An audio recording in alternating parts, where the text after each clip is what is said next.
ये सीरीज बहुत ही ज्यादा मस्त है और इसकी स्टोरी बिल्कुल कमाल की है। हमारा जो मेन कैरेक्टर है वो इसमें एक विलन है। इस वजह से ये कहानी और भी ज्यादा इंटरेस्टिंग हो जाती है। हालांकि क्रिएटर ने इसके पहले एपिसोड को शुरुआत में थोड़ा सा बिगाड़ दिया था। इस वजह से हम कहानी का एक रिकैप लेते हैं। तो कहानी कुछ इस तरह से है। आज के टाइम से कई साल पहले हमारी अर्थ पर एक उड़ता हुआ महल आकर रुका, जिस पर मॉन्स्टर रहते थे। उसके बाद वॉरियर और मॉन्स्टर की लड़ाई होना शुरू हो गई। जो वॉरियर्स हैं उन्हें लोग ड्रैगन कीपर कहते हैं, लेकिन उनकी ड्रेस बिल्कुल पावर रेंजर्स की तरह है, इसलिए हम उन्हें पावर रेंजर्स ही कहेंगे। पावर रेंजर्स के पास एक खास डिवाइन वेपन था, जिसकी मदद से उन्होंने मॉन्स्टर्स के लीडर को हरा दिया। अब सिर्फ नॉर्मल मॉन्स्टर्स बचे थे। इस वजह से उन्होंने आपस में डील की कि हर संडे वो नॉर्मल मॉन्स्टर्स आकर हमला करेंगे और पावर रेंजर्स आकर उन्हें खत्म करेंगे। इससे पीछे एक मोनोपोली थी, क्योंकि मॉन्स्टर्स को खत्म करने जब पावर रेंजर्स आते थे तब लोगों को ये चीज पसंद आती थी, जिस वजह से वो फेमस हो चुके थे और इसका फायदा वो एडवर्टाइजमेंट में लेते थे, जिससे कि वो खुद भी पैसा कमा सके और बड़ी बड़ी कंपनियां भी, और लोगों को सिर्फ बेवकूफ बनाया जा रहा है। लेकिन हमारा जो मेन कैरेक्टर है वो इस चेन को तोड़ते हुए ऐसा कुछ करता है जिससे कि मॉन्स्टर्स की जीत हो सके। बाकी आप कहानी में देख लेना। अब हम कहानी को शुरू करते हैं। जो आज संडे का दिन था और फिर से आज वही बैटल होना था, जिसके लिए सभी लोग उस बैटल अरीना में आ चुके थे। बैटल अरीना इसे नहीं कहा जा सकता क्योंकि इसके पास पूरा मॉल जैसा इलाका है। अब हमें हमारे मेन कैरेक्टर डी को दिखाया जाता है, जो कि अभी अपने ह्यूमन फॉर्म में था। हालांकि वो एक मॉन्स्टर है, लेकिन कोई उसे पहचाने ना, इस वजह से वो नॉर्मल ह्यूमन बनकर घूम रहा है। यहाँ पर अभी उसे दो लोग मिलते हैं। वो दोनों ही नॉर्मल रेंजर्स थे, जो कि पावर रेंजर्स से कंपोजिशन पर आते हैं। वो डी से कह रहे थे कि तुम्हें थोड़ा सा संभल कर रहना होगा, क्योंकि अभी मॉन्स्टर्स आने वाले हैं। पावर रेंजर्स के उनके साथ फाइट होगी, लेकिन डी कहता है कि कई साल से कोई भी कैजुअलिटी नहीं हुई है, मतलब किसी को भी कोई नुकसान नहीं हुआ, इसलिए उसे चिंता करने की जरूरत नहीं। वैसे अब डी यहाँ आसपास की जगह को देखकर बहुत डिसअपॉइंट था, क्योंकि हर तरफ एडवर्टाइजमेंट के बैनर लगे हुए थे और पावर रेंजर को प्रमोट किया जा रहा था। वैसे अब हम उस बैटल अरीना में आते हैं, जहाँ पर हर सेकंड मॉन्स्टर और पावर रेंजर की फाइट होती है। वहाँ पर अभी मॉन्स्टर्स आना शुरू हो गए थे। इन मॉन्स्टर्स को डस्टर कहा जाता है। इस बार उन डस्टर के साथ उनका लीडर एक लायन बीस्ट भी लेकर आया था। हर बार ये बीस्ट बदलते रहते हैं, क्योंकि पावर रेंजर हर बार के बीस्ट को हरा देते हैं। अभी सभी लोग इन पर चिल्ला रहे थे और इनके ऊपर कचरा फेंक रहे थे और कह रहे थे कि तुम हर हफ्ते आ जाते हो, तुम अपना सबक कब सीखोगे। अब तभी वहाँ पर ऊपर पावर रेंजर्स की एंट्री होती है। वो बहुत कूल तरीके से एंट्री लेते हैं, अपना जो पोज है वो बनाते हैं और कहते हैं कि ये वर्ल्ड ह्यूमन को बिलोंग करती है, तुम लोग यहाँ ज्यादा देर तक नहीं टिक सकते, हम आज भी तुम्हें हरा देंगे। और उन्हें देखते ही पब्लिक को ना जाने क्या हो जाता है, वो जोर जोर से उनका नाम चिल्लाने लगती है। वैसे अब यहाँ पर वो लायन बीस्ट कहता है कि तुम इस बार हमें नहीं हरा सकते, क्योंकि इस बार हम पूरी तैयारी के साथ आए हैं। और इसके बाद अब वो बाकी जो नॉर्मल मॉन्स्टर यानी कि डस्टर थे, वो नॉर्मल पब्लिक पर हमला करने लगते हैं। तभी वही लड़की जिसे हमने कुछ टाइम पहले डी के साथ देखा था, उसका नाम यूमिको है, वो यहाँ पर सामने आकर उन लोगों को बचाने लगती है। साथ ही वो लड़का जो कि अभी डी से कुछ टाइम पहले मिला था, वो भी वहाँ ऑडियंस में खड़ा हुआ था। यूमिको उससे कहती है कि वो यहाँ से लोगों को थोड़ा दूर लेके जाए। वैसे इस तरफ तभी वो लायन बीस्ट अपने पावरफुल अटैक की मदद से उन पावर रेंजर्स को वहाँ से दूर फेंक देता है। कहानी थोड़ी सी इंटरेस्टिंग होने लगती है। वो रेड रेंजर कह रहा था कि इस बार का मॉन्स्टर पिछले वाले से ज्यादा ताकतवर है। तभी वो ग्रीन रेंजर अपनी सुपर स्ट्रेंथ का इस्तेमाल करते हुए जमीन से एक बड़ा सा स्टोन निकालता है और उस लायन बीस्ट पर हमला कर देता है। वो सभी लोग खुश थे और उन्हें लगा था कि शायद वो लायन बीस्ट मारा जा चुका है, लेकिन इस बीस्ट ने अपनी पूरी पावर दिखाते हुए उस पूरे बड़े से पत्थर को डिस्ट्रॉय कर दिया था। और इसके बाद वो हर एनिमी के सबसे ज्यादा खतरनाक फॉर्म में आता है, जिसे ट्रकुन कहा जाता है। हर कोई इससे डरता है, लेकिन अभी वो पावर रेंजर इससे नहीं डरे थे, इसलिए वो ट्रकुन को रोकने की कोशिश कर रहे थे। लेकिन ये कोशिश ही रह जाती है, क्योंकि ट्रकुन ने उन पांचों को एक साथ ही उड़ा दिया था। वहाँ पर जितना भी ऑडियंस थी अभी ये चीज देखकर हैरान थे। वो सोच रहे थे कि आखिर पावर रेंजर्स अपनी डिवाइन आर्टिफैक्ट का इस्तेमाल क्यों नहीं कर रहे। लेकिन अब तभी पावर रेंजर नीचे गिर चुके थे और ऐसा लग रहा था जैसे कि वो हार गए और इस बार मॉन्स्टर जीतने वाले हैं। लेकिन तभी ऑडियंस के बीच से एक बच्चा खड़े होते हुए पावर रेंजर्स को चीयर करता है और लड़ने का कहता है, जिसके बाद पावर रेंजर्स बॉलीवुड टाइप की एक्टिंग करते हुए खड़े होते हैं और कहते हैं कि वो इन मॉन्स्टर्स को हराएंगे। और इसके बाद अब वो डिवाइन आर्टिफैक्ट का इस्तेमाल करने लगते हैं। ये देखते हुए सारे डस्टर हैरान थे और वो तुरंत ही यहाँ उस बीस्ट के पास आकर उसे घेर लेते हैं, क्योंकि हर बार यही होता है, जब भी पावर रेंजर्स उस डिवाइन आर्टिफैक्ट का इस्तेमाल करते हैं तो ये डस्टर मारे जाते हैं। लेकिन इससे डस्टर को कुछ नहीं हुआ था, क्योंकि वापस से वहाँ अपने उसी महल में टेलीपोर्ट हो जाते हैं और धीरे धीरे करके अपनी पूरी पावर गैदर कर लेते हैं। वो भी बात कर रहे थे कि इस बार की लड़ाई भी कितनी जल्दी खत्म होने वाली है। लेकिन तभी उन्हीं के बीच खड़ा एक डस्टर, जिसकी रैंक डी है, मतलब उसे फाइट डी का कहा जाता है, वो कहने लगते हैं कि हम अगर चाहें तो अभी हार ना मानकर फाइट कर सकते हैं। लेकिन इस पर वो डस्टर डस्टर उस पर चिल्लाता है और कहता है कि तूने फिर से यही सब बात करना शुरू कर दिया। ये एक स्पॉइलर हो सकता है, लेकिन फाइट डी ही असल में डी है। वो सभी मरने वाले थे, इसलिए उनमें बहस हो रही थी। तभी पावर रेंजर अपने डिवाइन आर्टिफैक्ट को एक्टिवेट कर देता है, लेकिन तभी उसी वक्त फाइट डी यानी कि डी यहाँ आगे बढ़ना स्टार्ट कर देता है। वो आगे बढ़ रहा था, जो चीज देखकर पावर रेंजर हैरान थे कि आखिर ये क्या कर रहा है। लेकिन इसके बाद वो हमला करते हैं और वहाँ पर एक बहुत ही तेज धमाका होता है। सभी ऑडियंस चीयर करने लगती है क्योंकि उन्हें लग रहा था कि शायद अब पावर रेंजर जीत चुके हैं।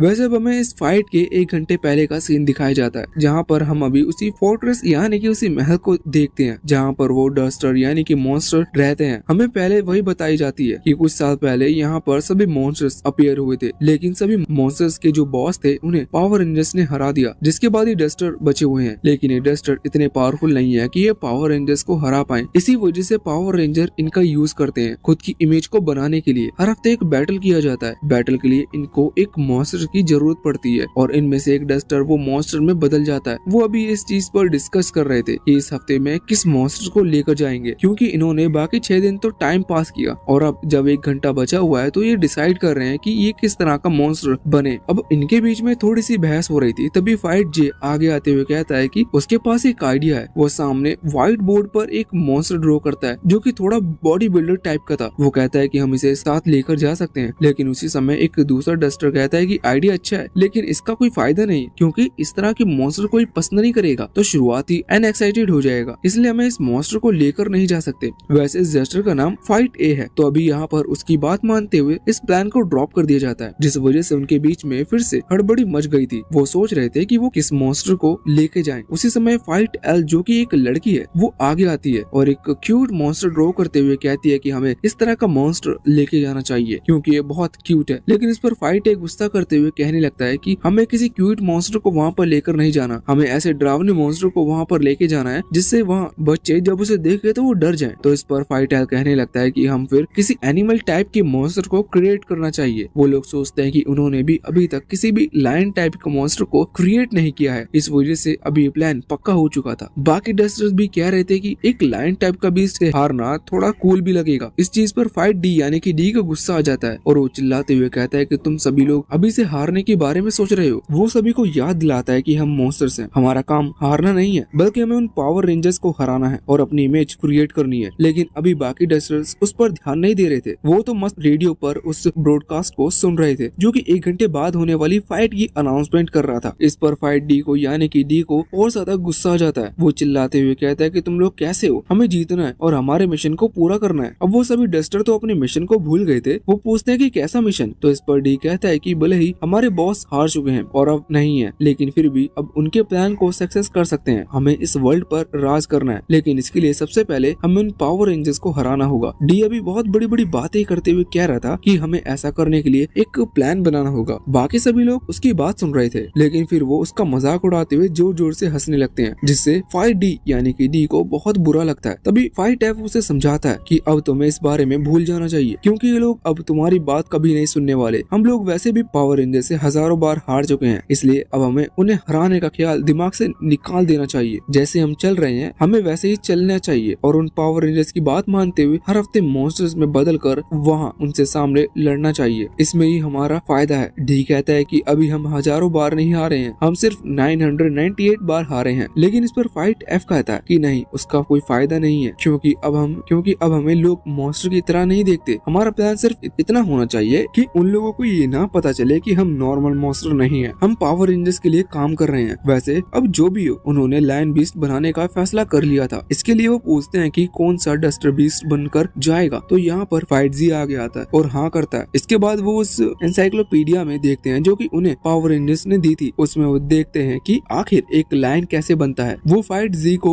उसे दिखाते हैं और फाइट जी उसी लायन में बदल जाता है। वो देखने में बहुत ज्यादा खतरनाक लग रहा था, इस वजह से बाकी डस्टर खुश थे। यहाँ पर डी जो कि उन सभी में सबसे अच्छा ट्रांसफॉर्मर है, इसलिए ट्रांसफर होकर नहीं जा रहा क्योंकि वो आज शिफ्ट पर नहीं है, मतलब वो वहाँ लड़ने नहीं जाने वाला। इस चीज पर अभी फाइट है उससे पूछता है कि वो आजकल कहाँ रहता है, तो इस पर डी कहता है कि वो अपने काम में बिजी रहता है। वो ये नहीं बताता कि वो नॉर्मल ह्यूमन बनकर घूमता है। यहाँ पर फाइट एफ अपनी पिछली लड़ाई के बारे में डी को बता रहा था। जब वो पिछली बार गया था तो उस टाइम एक रेंजर डस्टर एफ पर हमला कर रहा था। डस्टर एफ नीचे गिर चुका था, लेकिन तभी एक ह्यूमन बॉय उसे चेयर करते हुए मोटिवेट करने लगता लगता है, जो देखकर फाइट एफ बहुत ही ज्यादा हैरान लग रहा था। वो डी से कहता है कि हम किसी को ही नहीं पता चलने देंगे कि हम अब मॉन्स्टर नहीं है, लेकिन डी का मानना बिल्कुल अलग था। उसे तो ये हराना पसंद ही नहीं था। अब हम वापस से वहाँ करंट टाइम में आते हैं, जहाँ पर उन पावर रेंजर्स ने सभी डस्टर के ऊपर हमला कर दिया था। धमाके के बाद सभी को लगता है कि वो लोग जीत गए, लेकिन जब धूल हटती है तो हम देखते हैं कि सारे डस्टर तो मारे जा चुके हैं, लेकिन एक डस्टर बचा हुआ था जो कि हमारा डी ही है। वो उन पावर रेंजर्स से कहता है कि उन्हें क्या लगता है कि वो हमेशा इस तरह से इन्हें हराते रहेंगे और डस्टर इमोर्टल है। इसका मतलब ये नहीं है कि उन्हें दर्द नहीं होता। डी कहता है कि तुम लोग सिर्फ ऑडियंस को सेटिस्फाई करना चाहते हो, तो क्यों ना इस बार तुम लोग हार और हम जीते। इतना कहते हुए डी गुस्से में आगे बढ़ने लगता है। हालांकि हम देखते हैं कि उसके पास बिल्कुल भी स्टैमिना नहीं है, वो बिल्कुल धीरे धीरे दौड़ रहा था। इस तरफ रेड रेंजर सभी का इंटरेस्ट बढ़ाने के लिए कहता है कि सबसे पावरफुल अपोनेंट है, और इसके बाद वो आगे बढ़ गया था उसे हराने के लिए। वो डी के पास आता है, बिल्कुल धीरे धीरे से कहता है कि तुमने आज बहुत ज्यादा बहादुरी दिखाई, लेकिन अब तुम्हें भी अपने दोस्तों की तरह हार जाना चाहिए, क्योंकि तुम हमें कभी हरा नहीं सकते। इतना कहते हुए रेड रेंजर एक बहुत पावरफुल अटैक करता है, जिसके बाद डी बीच में से कट चुका था और फिर से एक धमाका होकर वो मारा जाता है। सभी ऑडियंस पावर रेंजर्स का नाम जोर जोर से चिल्ला रही थी, और इसी के साथ मॉन्स्टर 999 मैच हार चुके थे। अब इस तरफ हम उसे फोर्ट्रेस को देखते हैं, जहाँ पर मॉन्स्टर रहते हैं। वो सभी अभी नोटिस करते हैं कि फाइट डी यानी कि डी अभी उनके साथ नहीं है, लेकिन इस पर वो बिल्कुल भी हैरान नहीं थे, क्योंकि फाइट डी अक्सर यहाँ से गायब रहता है।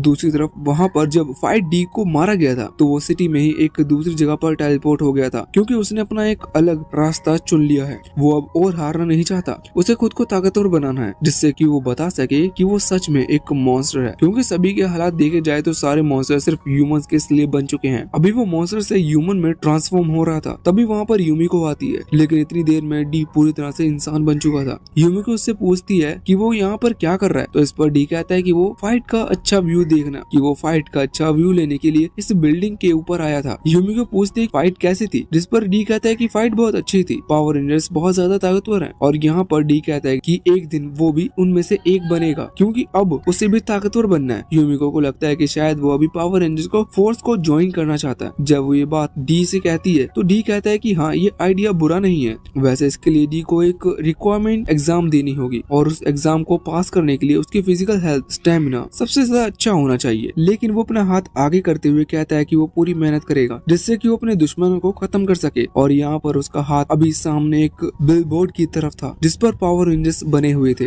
अब इसके बाद सीन शिफ्ट होता है, और हम देखते हैं कि डी ने वहाँ रेंजर फोर्स ज्वाइन करने के लिए ट्रेनिंग स्टार्ट कर दी थी। वो अभी दौड़कर अपने स्टेमिना को बढ़ा रहा था, जिससे कि वो आने वाले रिक्वायरमेंट टेस्ट में पास हो सके। वैसे अभी वहाँ पर उससे कुछ सीनियर रेंजर्स भी खड़े हुए थे, जो कि मन में सोच रहे थे कि आखिर डी इतनी मेहनत क्यों कर रहा है, जबकि पावर रेंजर्स और मॉन्स्टर की लड़ाई सब एक प्री प्लान्ड धोखा ही होता है। लेकिन यहाँ पर डी का सोचना बिल्कुल भी सेम नहीं था, क्योंकि उसे खुद को सच में स्ट्रॉन्ग बनाना है, क्योंकि आगे चलकर उसे सारे पावर रेंजर्स से अकेले लड़कर उन्हें हराना होगा। वो खुद को पावरफुल किसी दूसरी जगह पर भी बना सकता था, लेकिन वो यहाँ पर इसलिए आया जिससे कि वो उन पावर रेंजर्स की एक्टिविटीज पर नजर रख सके और थोड़ी डिटेल में उनके बारे में जान सके। वैसे अब यहाँ पर ट्रेनिंग के बाद डी रेंजर हेडक्वार्टर में आ चुका था, जहाँ पर जाकर वो रिसेप्शनिस्ट से पावर रेंजर्स के बारे में पूछता है कि क्या वो यहाँ पर उसे मिल सकते हैं, जिस पर वो रिसेप्शनिस्ट बताते हैं कि नहीं, वो अभी यहाँ पर नहीं है, इसलिए वो उससे नहीं मिल सकते। उसी दौरान वहाँ पर यूमिको और दूसरा लड़का आ जाता है। वैसे अब उस लड़के का नाम साकुरामा है। यहाँ पर वो दोनों ही सोच रहे थे कि शायद डी रिक्वायरमेंट एग्जाम देने के लिए आया है। अभी यूमिको कह रही थी कि उसे नहीं लगा था कि डी इस टेस्ट में पास हो पाएगा, क्योंकि वो देखकर बहुत कमजोर टाइप का लगता है। लेकिन साकुरामा को डी पर पूरा भरोसा था। वो डी को मोटिवेट कर रहा था और कह रहा था कि तुम चिंता मत करो, तुम टेस्ट में पास हो जाओगे। और इतना कहते हुए साकुरामा डी के करीब आ गया था, जिसकी वजह से उनके जब गाल टच होते हैं तो डी के गाल पर एक क्रैक पड़ जाता है, क्योंकि कमजोर फाइटर्स की बॉडी बहुत कमजोर होती है। डी अभी सिर्फ एक नकली बॉडी में है, जिसे मिट्टी की बॉडी भी समझा जा सकता है। अभी यूमिको उसी की तरफ देख रही थी। डी को लगता है कि शायद उसने वो क्रैक देख लिया, लेकिन यूमिको कहती है कि हमें बाहर चलकर कुछ खा लेना चाहिए। डी समझ जाता है कि यूमिको ने कुछ भी नोटिस नहीं किया, इस वजह से वो खुश था और अब उन दोनों के साथ में चला गया था। इसके बाद यहाँ से सीन चेंज होता है। हम वहाँ अभी डस्टर को देखते हैं, जो कि अभी गेम खेल रहे थे और एंजॉय कर रहे थे। लेकिन उसी समय एक डस्टर भागते हुए आता है और कहता है कि पावर रेंजर्स यहाँ पर आए हैं। सभी थोड़े से घबरा गए थे। वहाँ पर उस फोर्ट्रेस के बाहर फाइटर ए खड़ा हुआ था, जहाँ पर वो थोड़ा सा घबराया हुआ था। इस वजह से रेड रेंजर उससे कहता है कि तुम घबरा क्यों रहे हो, हम यहाँ पर लड़ने के लिए नहीं आए। वैसे हमारे बीच में एक डील साइन हुई है, जिसके मुताबिक हमें सिर्फ लोगों के सामने लड़ना है, आपस में तो हम दोस्त हैं। अब फाइटर ए भी घबरा रहा था, लेकिन फिर भी नकली में हंसने की कोशिश करता है। लेकिन तभी ब्लू रेंजर कहने लगता है कि तुम्हें ऐसे सिचुएशन सिचुएशन पर हंसना नहीं चाहिए, हम यहाँ पर किसी काम से आए हैं। वो कहता है कि तुम लोग ने हमें धोखा दिया और हमारे बीच में डील हुई थी कि तुम लोग मारे जाओगे और वापस से यहाँ पर आ जाओगे। ऐसा डील नहीं हुई थी कि हमारे एक अटैक के बाद तुम्हारा एक डस्टर रुककर हमला करेगा। इस पर फाइटर ए कहता है कि वो डस्टर डी था और ऐसा उसने खुद से किया, लेकिन ब्लू रेंजर को इस चीज पर भरोसा नहीं था। वो कहता है कि अगर ऐसी बात है तो उसे हमारे सामने लेकर आओ, लेकिन फाइटर ए बताता है कि लास्ट फाइट के बाद वो वापस लौट कर नहीं आया। लेकिन इस पर ब्लू रेंजर कहने लगता है कि नहीं, तुम उसे छुपा रहे हो, तुम उसे हमारे सामने ला दो वरना इसकी सजा तुम्हें मिलेगी। अब फाइटर ए डर गया था, लेकिन उसी समय रेड रेंजर आगे आते हुए ब्लू रेंजर को रोक देता है और कहता है कि फाइटर डी ने सिर्फ हमें नहीं बल्कि इन लोगों को भी धोखा दिया है। इन लोगों को शायद उसके बारे में नहीं पता और वैसे भी हमारी दोस्ती बहुत पहले से चल रही है और ये लोग हमें धोखा देकर खुद नहीं मरना चाहेंगे। यहाँ पर ब्लू रेंजर ने रेड रेंजर की बात मान ली थी, जिसके बाद रेड रेंजर फाइट ए से कहता है कि हमारा ये रिलेशनशिप बहुत टाइम से चल रहा है, लेकिन माफ करना, अभी लेटेस्ट जो धोखा हमें मिला है उसकी वजह से हमें हमारे दो साथी को यहाँ पर छोड़ना होगा। वो अभी दो रेंजर्स यहाँ पर लेकर आए थे जिन्हें वो इसी जगह पर छोड़ के जा रहे हैं, जिससे कि आने वाले जो बैटल्स होंगे उस दौरान कोई भी डस्टर चीटिंग ना करे। साथ ही वो यहाँ पर इन डस्टर को बताते हैं कि ये दोनों उन्हें ऑर्डर्स भी दे सकते हैं जो कि इन्हें फॉलो करने होंगे। अभी यहाँ पर फाइटर ए को तो कुछ समझ में नहीं आ रहा था, लेकिन तभी फाइटर सी गुस्से में आगे आता है और कहता है कि ये फोर्ट्रेस हमें बिलोंग करता है, इसलिए यहाँ पर सिर्फ हमारी मर्जी चलेगी, हम किसी और के ऑर्डर फॉलो नहीं करेंगे। पर इस चीज पर ब्लू रेंजर को गुस्सा आ जाता है और वो तुरंत ही फाइट सी पर हमला करते हुए उसे नीचे गिरा देता है। ये अटैक बहुत ही ज्यादा खतरनाक था, लेकिन डस्टर्स इमोर्टल्स होते हैं, इसी वजह से फाइटर सी को जान की हानि नहीं होती। पर ब्लू रेंजर उसे वार्निंग देता है कि अगर उसने फिर से ऐसी गलती की तो वो उसे जान से ही मार सकता है। अब फाइटर सी को बचाते हुए आगे आता है और कहता है कि हमें कोई प्रॉब्लम नहीं है, आप इन दोनों को यहाँ छोड़ जाइए। यहाँ पर रेड रेंजर कहता है कि तुम लोग ने बिल्कुल सही डिसीजन लिया। इसके बाद वो दीवार पर अपनी पावर दिखाते हुए कहता है कि तुम कमजोर हो और कमजोर हमेशा ताकतवर के सामने झुके रहते हैं। अभी यहाँ पर बाकी डस्टर तो डरे हुए थे, लेकिन फाइटर एफ गुस्से में था। वो सोच रहा था कि डी ने जो भी किया वो सही किया, हालांकि वो भी डी के जैसा ही यहाँ से निकलना चाहता है, लेकिन अब उसमें इतनी हिम्मत नहीं है कि वो ऐसा कर पाए। अब इसके बाद फिर से सीन चेंज होता है और हम डी यूमिको और साकुरामा को देखते हैं, जो कि ये तीनों एक रेस्टोरेंट में बैठे हुए थे। यहाँ पर डी ने पहली बार ह्यूमन फूड खाया था, जिस वजह से वो बहुत ही ज्यादा खुश लग रहा था और सोच रहा था कि वहाँ फोर्ट्रेस में रहने से हमें बहुत नुकसान है, हम यहाँ नहीं आ सकते और इस तरह का खाना नहीं खा सकते। वैसे अभी वो यूमिको से पावर रेंजर्स के बारे में पूछता है, जो कि उसे हेडक्वार्टर पर नहीं मिले थे। यूमिको बताते हैं कि वो हेडक्वार्टर पर बहुत कम रहते हैं, वो ज्यादातर सिटी में घूमते हैं। यहाँ पर साकुरामा तुरंत ही कहने लगता है कि पावर रेंजर्स के पास और भी कई सारी ड्यूटीज होती हैं, उनका काम सिर्फ संडे को निकलकर मॉन्स्टर खत्म करना नहीं होता। वो बताता है कि वो लोग साफ सफाई में मदद करवाते हैं और साथ ही पुलिस की मदद भी करते हैं केस सॉल्व करने में। अभी डी यहाँ पर सोच रहा था जब लोगों को ये बात पता चलेगी कि जिन मॉन्स्टर से वो डर रहे हैं वो मॉन्स्टर खुद पावर रेंजर्स के लिए काम कर खुद को खत्म कर रहे हैं, तो लोगों का क्या रिएक्शन होगा। वैसे डी को लगता है कि वो ये सब सोच रहा है, लेकिन ऐसा नहीं था, क्योंकि वो ये सब जोर से बोल चुका था, जो कि यूमिको और साकुरामा दोनों ने ही सुन लिया है। अब डी डर गया था, लेकिन तभी यूमिको कहते हैं कि तुम जरूर उस वीडियो की बात कर रहे हो। असल में एक वीडियो वायरल हुआ है जिसमें एक व्यक्ति कह रहा है कि ये जो पावर रेंजर्स मॉन्स्टर को हरा रहे हैं वो सब फेक है और मॉन्स्टर और पावर रेंजर मिले हुए हैं। डी तुरंत ही कहता है कि हाँ, मैं इसी की बात कर रहा हूँ। अब डी यहाँ पर बच चुका था, लेकिन वो मन में सोच रहा था कि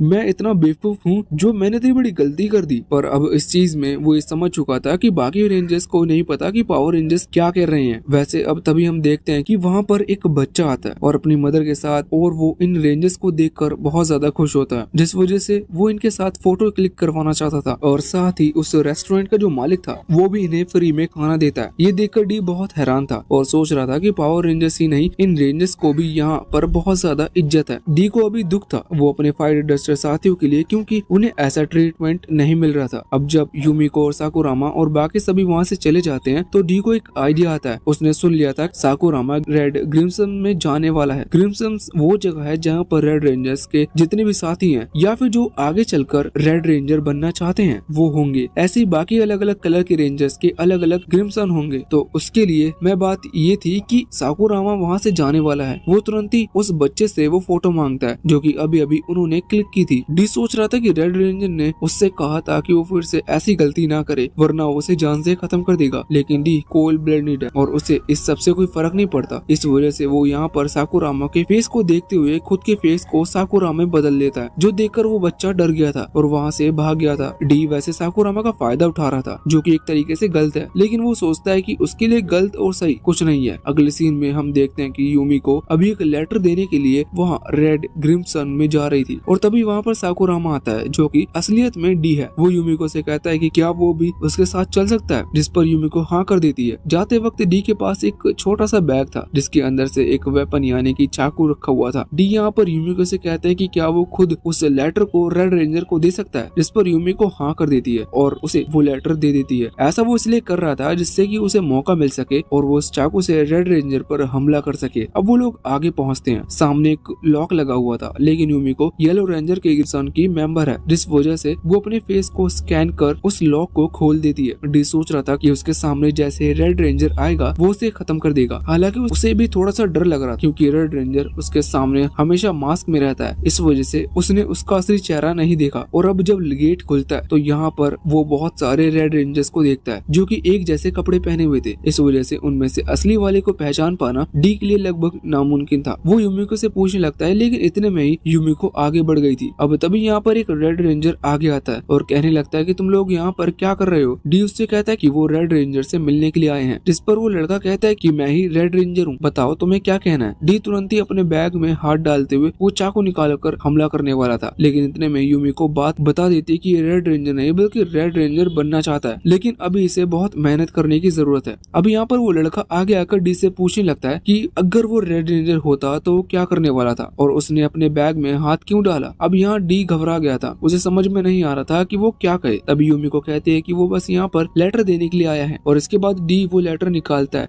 यूमिको उस लेटर को लेकर उस लड़के को दे देती है और कहती है कि अब जब रेड रेंजर आए तो उसे ये दे देना। अब यहाँ पर वो लड़का कहने लगता है कि मुझे समझ नहीं आता यूमिको, तुम येलो क्रिम्सन में क्यों ज्वाइन हुई हो, तुम्हें तो रेड क्रिम्सन में ज्वाइन होना चाहिए, तुम रेड रेंजर बनकर फेमस हो सकती हो। येलो रेंजर बनने में कोई फायदा नहीं, उसका काम सिर्फ रिसर्च एंड डेवलपमेंट का है, जबकि रेड रेंजर मेन काम करता है, वो मॉन्स्टर्स को खत्म करते हैं और सिर्फ मॉन्स्टर को खत्म करने में ही मजा आता है। ये सुनकर अभी डी को बहुत ज्यादा गुस्सा आता है। तभी यहाँ पर वो लड़का डी का मजाक उड़ाने लगता है। डी का मतलब मॉन्स्टर का नहीं बल्कि साकुरामा का, क्योंकि अभी डी साकुरामा बना है। वो यहाँ पर कह रहा था कि कलरलेस क्रिम्सन सबसे बेकार है, असल में साकुरामा कलरलेस क्रिम्सन में है और ये चीज हम पहले देख चुके थे। वो लोगों की मदद कर रहा था जब मॉन्स्टर हमला कर रहे थे, अभी कोई भी क्रिम्सन नहीं मिले है। अब यहाँ पर वो लड़का अपनी हद पार करे इससे पहले यूमिको टॉपिक चेंज करते हुए डी को वहाँ से ले जाती है। अब लौटते वक्त डी यहाँ पर एक पोस्टर देखता है जिसके ऊपर रेड रेंजर का फेस बना हुआ था। डी ने यहाँ पर रेड रेंजर को पहली बार देखा था, लेकिन देखते ही वो समझ गया था कि यही रेड रेंजर है। अब उसी दौरान रेड रेंजर वहाँ पर आता है। डी उसे देखकर हैरान था, वो वैसे का वैसा ही फ्रीज हो चुका था, लेकिन फिर यूमिको उसे हिलाती है और रेड रेंजर से कहते हैं कि इसने पहली बार अपने आइडल को देखा है, इस वजह से ये थोड़ा सा हैरान है। इसके बाद अब यूमिको फिर से उसे ले जाने लगी थी, लेकिन डी रुककर रेड रेंजर की तारीफ करने लगता है उन मॉन्स्टर को खत्म करने के लिए। साथ ही वो कहता है कि वो मॉन्स्टर इतने बेवकूफ हैं, वो हर बार फिर से आ जाते हैं। डी ऐसा इसलिए कह रहा था जिससे कि रेड रेंजर कुछ गलत ना सोचे और वो रेड रेंजर के बारे में थोड़ा और समझ सके। हालांकि रेड रेंजर कहता है हाँ बस तुमने बहुत तारीफ कर ली, और इसके बाद अब वो वहाँ से चला जाता है। इसके बाद अब यूमिको और डी भी दोनों वहाँ बाहर आ गए थे। यहाँ आने के बाद डी यूमिको से कह रहा था कि वो रेड रेंजर को देखकर बहुत घबरा गया था, जिस वजह से उसे समझ में नहीं आ रहा था कि वो क्या कहे जा रहा है। अब यूमिको कहते हैं कि क्या तुम वो चाकू मुझे दिखा सकते हो, जिसके बाद हमारा बेवकूफ डी तुरंत ही अपने बैग में से उस चाकू को निकालता है और यूमिको को दे देता है। वो ये चीज भूल चुका था कि यूमिको को तो इस चीज के बारे में पता भी नहीं होना चाहिए। तभी अचानक से यूमिको उस पर हमला कर देती है, जिसके बाद डी अब अपने असली रूप में यानी कि मॉन्स्टर डी के फॉर्म में आ चुका था, जहाँ वो कोशिश करता है यूमिको को हरा सके, लेकिन यूमिको हर बार उसे हराती जा रही थी। यूमिको कहती है कि वो जानती है कि डी को रेड रेंजर से बदला लेना था, लेकिन अगर वो गलती से वहाँ पर रेड रेंजर पर हमला कर देता तो डी हमेशा के लिए मारा जा सकता था, और वो बहुत बड़ी बेवकूफी करने जा रहा था। डी को कुछ भी समझ में नहीं आ रहा था कि अगर यूमिको ये सब जानती थी तो उसने वहीं सभी को ये बात क्यों नहीं बताई। यूमिको बताते ही शुरू से ये बात जानती है और उसने हर एक चीज नोटिस की थी और हर बार डी को बचाने की कोशिश की थी। वो बताते हैं कि वो खुद रेंजर्स की दुश्मन है और अगर डी सच में उन्हें खत्म करना चाहता है तो वो इसमें डी की मदद कर सकती है, वो इसलिए उसे ट्रेन करेगी, लेकिन इसके बदले डी को सभी रेंजर्स को खत्म करना होगा। अब डी कुछ भी कहे इससे पहले ही वहाँ पर असली वाला साकुरामा आ जाता है। डी ने तुरंत ही अपने आप को एक ह्यूमन फॉर्म में ट्रांसफॉर्म कर लिया था। यहाँ पर साकुरामा आकर बताता है कि आज संडे नहीं है, लेकिन फिर भी सिटी में एक मॉन्स्टर अपीयर हुआ है, ना जाने वो यहाँ पर क्या करने आया है, लेकिन रेंजर उसी पर हमला करने के लिए जाने वाले हैं। शायद रेड रेंजर वहाँ पर पहुंच चुका होगा। ये सुनकर डी को समझ में नहीं आता कि आखिर चल क्या रहा है। जब यूमिको मुड़ती है तो वहाँ पर डी नहीं था, क्योंकि वो गायब हो चुका था। अब दूसरी तरफ हम देखते हैं कि जो मॉन्स्टर वहाँ अपीयर हुआ था वो फाइटर एफ था, वो असल में डी को ढूंढने के लिए यहाँ पर आया है। लेकिन अब तभी वहाँ पर सारे रेड रेंजर्स आ गए थे। सारे रेड रेंजर्स से मतलब वो सभी जो कि डी को रेड ग्रिम्सन में मिले थे। यहाँ पर आने के बाद वो अभी फाइटर एफ पर हमला कर रहे थे। वो उसे कई बार हराते हैं, लेकिन मॉन्स्टर इमोर्टल है, इस वजह से बार बार इमोर्टल एफ ठीक हो जा रहा था। वो अपने दोस्त के लिए बगैर यहाँ से नहीं जाने वाला। तभी वहाँ पर रेड रेंजर आता है और कहता है कि तुम अच्छी तरह से नहीं मानने वाले, तुम कई बार मर चुके हो, लेकिन आज तुम सच में मरने वाले हो। इतना कहते हुए वो डिवाइन आर्टिफैक्ट को निकालता है, जिसके हमले के बाद फाइटर एफ हमेशा के लिए मारा जाएगा। वैसे अब यहाँ पर डीबी पहुंच चुका था और वो भीड़ में खड़ा होकर अभी फाइटर एफ को देख रहा था। यहाँ पर रेड रेंजर अपने डिवाइन आर्टिफैक्ट को एक्टिवेट करते हुए अपनी सबसे पावरफुल टेक्निक का इस्तेमाल करता है। उस टेक्निक की वजह से कई सारे गोल्डन ड्रैगन टाइप के क्रिएचर हमें देखते हैं, जो कि अभी सीधा फाइटर एफ पर हमला कर रहे थे। फाइटर एफ समझ चुका था कि अब उसका अंत नजदीक है, लेकिन वो घबराया नहीं था। वो सोचता है कि एक दिन तो ये होना ही था, अच्छा है कि ये आज ही हो जाए। वो डी के बारे में सोच रहा था कि आखिर ना जाने वो अभी क्या कर रहा होगा। वो सोचता है कि काश वो यहाँ पर होता, जिससे कि वो उससे माफी मांग सकता। तभी रेड रेंजर का वो अटैक यहाँ फाइटर एफ को लग जाता है और फाइटर एफ डी से सॉरी कहते हुए चिल्लाता है। लेकिन इसी के साथ फाइटर एफ की पूरी बॉडी जल चुकी थी, लेकिन उसकी आवाज गूंज रही थी, जो कि डी से माफी मांग रही थी। और फाइटर एफ कह रहा था कि हमने 13 साल तक जो कुछ किया वो किसी काम का नहीं था, काश हम शुरुआत में ही मारे जाते। डी ये सब चीज सुन रहा था और अपने दोस्त की डेथ पर बहुत ज्यादा उदास था, लेकिन अब उसे बदला लेने का बहुत ज्यादा बड़ा रीजन मिल चुका था। अब इसी के साथ ये पार्ट यहीं पर एंड होता है। अगर आपको लगता है कि इस कहानी को आगे कंटिन्यू करना चाहिए तो आप कमेंट सेक्शन में बता सकते हो, हम इसे आगे कंटिन्यू जरूर करेंगे।